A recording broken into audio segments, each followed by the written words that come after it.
नमस्कार दोस्तों, जय श्री राम। राधे राधे। शास्त्रों में कहा गया है कि हर मर्द को यह चार काम हमेशा बेशर्म होकर जरूर करने चाहिए और इन चार कामों को करते समय स्त्रियों को हमेशा मर्द का साथ सही समय पर जरूर देना चाहिए। नमस्कार दोस्तों, स्वागत है आपका फिर से इस नए महत्वपूर्ण ज्ञानवर्धक वीडियो में। वीडियो शुरू करने से पहले है माता लक्ष्मी जो भी आपके इस चैनल वास्तुशास्त्र ज्ञान टीवी को सब्सक्राइब करे, वीडियो को लाइक करें, उसके घर में कभी भी धन दौलत की कमी ना हो और उसका परिवार सदैव स्वस्थ हंसता मुस्कुराता कुशल मंगल रहे। तो दोस्तों चलिए आपको जल्दी से एक छोटी सी कहानी के माध्यम से बता देते हैं कि वह चार काम कौन से हैं जिन्हें हर मर्द को बेशर्म होकर करना चाहिए। दोस्तों वीडियो बहुत ही महत्वपूर्ण ज्ञानवर्धक है, इसे अंत तक जरूर देखें क्योंकि आधा अधूरा ज्ञान किसी काम का नहीं होता है। एक नगर में एक राजा रहते थे। उनको नए नए कपड़े पहनने का विचित्र शौक था। इसके लिए वह अपने खजाने का सबसे बड़ा भाग खर्च किया करता था। वह अपनी प्रजा पर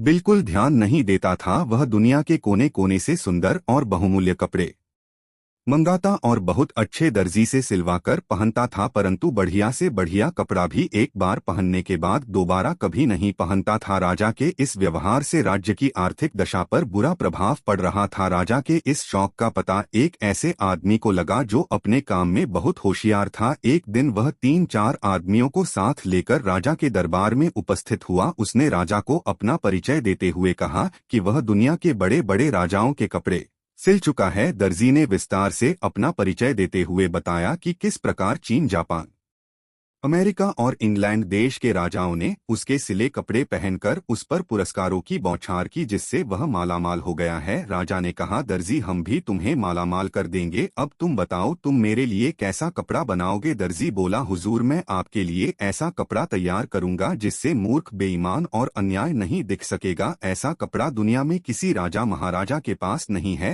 राजा बोला, बेशक तुम मेरे लिए ऐसा कपड़ा तैयार कर सकते हो। दर्जी बोला, परंतु हुजूर कपड़ा मैं स्वयं अपने हाथों से बुनकर तैयार करता हूँ। राजा ने उतावले होकर पूछा, दर्जी ऐसी पोशाक तुम मेरे लिए कितने दिनों में तैयार कर सकोगे। दर्जी बोला, हुजूर लगभग 1 या 1.5 महीना तो लग ही जाएगा। राजा ने कहा, मैं तुम्हें 2 महीने का समय देता हूँ, इसके लिए हमें तुमको क्या मूल्य देना पड़ेगा। दर्जी बोला, हुजूर 50,000 पहले दे दीजिए और 1 लाख कपड़ा पसंद आने पर दीजिएगा। उसी क्षण दर्जी को 50,000 देकर कपड़ा तैयार करने के लिए एक अलग जगह की व्यवस्था करा दी गई। दर्जी अपने 3-4 आदमियों को लेकर उस जगह आराम से समय काटने लगा। कुछ दिनों बाद राजा ने अपने एक दरबारी को जी के पास भेजा। दरबारी वहां पहुंचा और देखा कि वे सब बड़े आराम से सो रहे थे। दरबारी ने दर्जी को जगाकर पूछा, कितना कपड़ा तैयार हो गया। राजा ने मुझे देखने के लिए भेजा है। दर्जी एकदम चौंक कर उठा और बोला, आइए मैं आपको दिखाता हूं कि कितना कपड़ा तैयार हो चुका है। दर्जी ने एक अलग कमरे में दरबारी को ले जाकर करघे पर कपड़ा बुनने का अभिनय करके दिखाया। देखिए कितना सुंदर कपड़ा बुना जा रहा है। किंतु दरबारी को तो वहां ना कपड़ा ना घर कुछ भी दिखाई नहीं दे रहा था। दरबारी भौंचक्का रह गया। वह सोचने लगा कि कपड़ा तो दूर रहा, मुझे तो हथकरघा भी दिखाई नहीं दे रहा है। अब दरबारी को दर्जी की वह बात याद आई कि जो मूर्ख, बेईमान और अन्यायी होगा उसे यह कपड़ा दिखाई नहीं देगा। क्या मैं ऐसा ही व्यक्ति हूँ। दरबारी सोचने लगा। विवश होकर उसने कहा, वाह वाह, सचमुच बहुत सुंदर कपड़ा तैयार हो रहा है। राजा ने जब इस बात को सुना तो वह बहुत खुश हुआ। उसने दर्जी और कारीगरों की सुविधाओं को और बढ़ा देने का हुक्म दे दिया। 1 महीने बाद राजा ने अपने मंत्री को दर्जी का काम काज और कपड़ा देखने के लिए भेजा। मंत्री के आने की सूचना पाकर दर्जी ने अपने आदमियों को सतर्क कर दिया। मंत्री जब दर्जी के पास पहुंचा तो वह अपने आदमियों के साथ कपड़ा काटने और सिलने का अभिनय कर रहा था। देखिए मंत्री जी, कितना सुंदर कपड़ा और कैसी सुंदर पोशाक तैयार हो रही है। दर्जी ने हवा में हाथ मारते हुए मंत्री को दिखाया, किंतु मंत्री बेचारा हक्का बक्का। उसने देखा कि दर्जी कैंची चला रहा है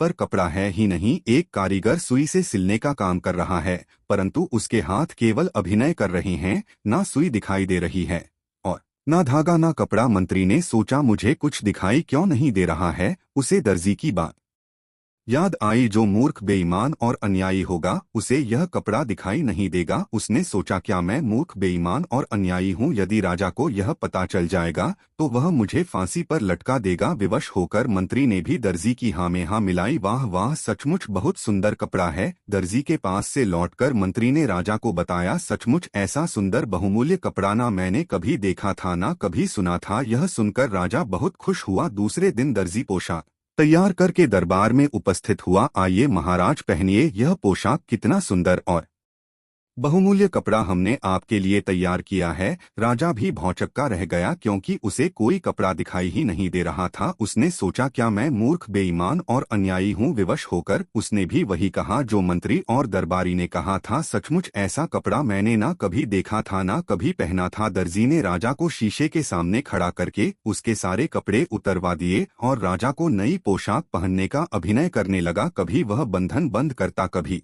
कॉलर सीधा करता। देखिए महाराज कैसी सुंदर पोशाक है। सारे दरबारियों के बीच शीशे के सामने खड़ा राजा दर्जी की हाँ में हाँ मिलाते हुए बोला, सचमुच ऐसा सुंदर कपड़ा पहले ना कभी देखा था और ना कभी पहना था। राजा ने तुरंत 1 लाख रुपए दर्जी को देने का हुक्म दिया। दर्जी रुपए लेकर अपने आदमियों सहित 9-2-11 हो गया, यानी भाग गया। राजा के कपड़े प्रजा को दिखाने के लिए एक बड़े जुलूस का प्रबंध किया गया। पूरी प्रजा राजा के नए कपड़े देखने के लिए बड़ी उत्सुक थी। राजा तथा उसके दरबारी प्रजा को कपड़े दिखाने के लिए सवारी निकाली गई। हजारों की संख्या में खड़ी जनता तालियां पीट पीट कर वाह वाह कर रही थी, क्योंकि सारी जनता को मालूम था कि जो मूर्ख बेईमान और अन्यायी होगा उसे यह कपड़ा बिल्कुल नहीं दिखाई देगा। उधर बैठे एक बच्चे ने राजा को रथ पर नंगा खड़ा हुआ देखा और जोर से चिल्लाकर कहा, राजा तो रथ पर नंगा खड़ा है। लोग बच्चे का मुंह ताकने लगे। फिर क्या सारी प्रजा एक स्वर में चिल्ला उठी, राजा रथ पर नंगा ही खड़ा है। अब राजा को भी अपनी मूर्खता का एहसास हुआ। वह लज्जा के मारे मानो धरती में गड़ गया। यह वही समय था जब राजा पूरी तरह से शर्म से नीचे झुक चुका था। वह इस घटना से बहुत कुछ सीख चुका था और उसने एक योजना बनाई। उसने अपने सारे राज्य में ढिंढोरा पिटवा दिया कि कल राजदरबार में एक जरूरी मीटिंग है, जिसके लिए उसके राज्य की पूरी प्रजा राजा के राजमहल में सुबह सुबह आ जाए। अब पूरे राज्य में ढिंढोरा पिटवा दिया गया कि कल राजा एक बहुत बड़ी सभा नियुक्त करने जा रहे हैं, उसमें हर एक व्यक्ति का आना जरूरी है। यह सब सुनकर राज्य की सारी प्रजा बहुत सोच विचार में पड़ गई कि कल तो राजा इतनी शर्म से अपना सिर नीचे किए हुए पड़े थे और आज हम सभी को अपने राज्य में पता नहीं क्यों बुलाया है। कहीं हम लोगों से हुई गलतियों की हमें सजा तो नहीं दी जाएगी। लेकिन फिर भी राज्य की सारी प्रजा राजा के राज दरबार में सुबह सुबह हाजिर हुई। तब राजा ने कहा कि मेरी बात सभी लोग ध्यान से सुने। यह बात आप लोगों के लिए बहुत ही ज्यादा महत्वपूर्ण है। जो कल मेरे साथ हुआ है, इससे पहले भी मेरे साथ बहुत सारी घटनाएं घट चुकी है, जिन सभी के बाद मैं आप सभी लोगों से कुछ बताना चाहता हूं और आप सभी लोग कृपया ध्यान से सुने। राजा साहब ने कहा कि युग चाहे जो भी हो, चाहे वह कलयुग हो, चाहे वह त्रेतायुग हो या फिर द्वापर युग हो या फिर सतयुग हो, कोई भी युग हो, कभी भी हो, यह 4 काम मर्दों को हमेशा बेशर्म होकर करने चाहिए। और स्त्रियां भी ध्यान से सुने कि इन 4 कामों को करते समय स्त्रियों को हमेशा मर्द का साथ सही समय पर जरूर दे देना चाहिए। दोस्तों, यह बात आप सभी लोगों को अपने जीवन में जरूर उतार लेनी चाहिए। यदि आप लोग अपने जीवन में यह 4 काम बेशर्म होकर करने लगते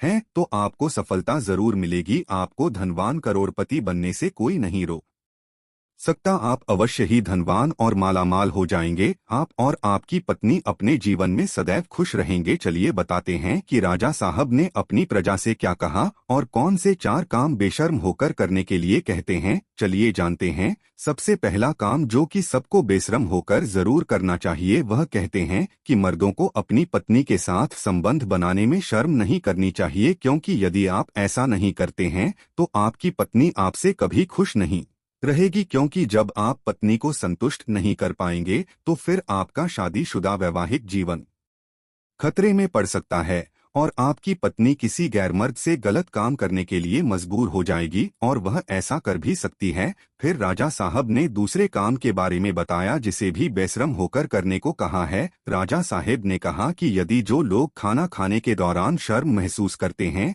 या फिर चाहते हुए भी खाना नहीं मांग पाते हैं, वे अक्सर भूखे ही रह जाते हैं। ऐसे में राजा साहब का कहना था कि जब भी व्यक्ति भोजन करने बैठे तो पेट भरकर भोजन करना चाहिए। आधा पेट भोजन कभी भी नहीं करना चाहिए, विशेषकर जब किसी के यहाँ अतिथि बनकर जाए तो भोजन करते समय शर्म ना करें, नहीं तो आप स्वयं ही भूखे रह जाएंगे और अपने स्वास्थ्य के साथ खिलवाड़ करेंगे। फिर राजा साहब अपनी प्रजा से बताते हुए कहते हैं कि जीवन में धन दौलत और पैसों का बड़ा ही महत्व है, क्योंकि पैसों की कमी के अभाव से जीवन और परिवार को चलाना असंभव है। ऐसे में पैसों के लेन देन में कभी भी शर्म या फिर झिझक नहीं करनी चाहिए। बेझिझक होकर जरूरत में किसी से पैसे मांगना चाहिए। वहीं अगर किसी को जरूरत के समय उधार दिया हो तो उसे मांगने में बिल्कुल भी शर्म नहीं करनी चाहिए, अन्यथा आपको धन की हानि उठानी पड़ेगी। चौथी बात को बताते हुए राजा साहब कहते हैं कि कोई भी इंसान यदि सही तरीके से और सही वक्त पर यह कुछ काम कर ले तो वह रंग से राजा बन सकता है।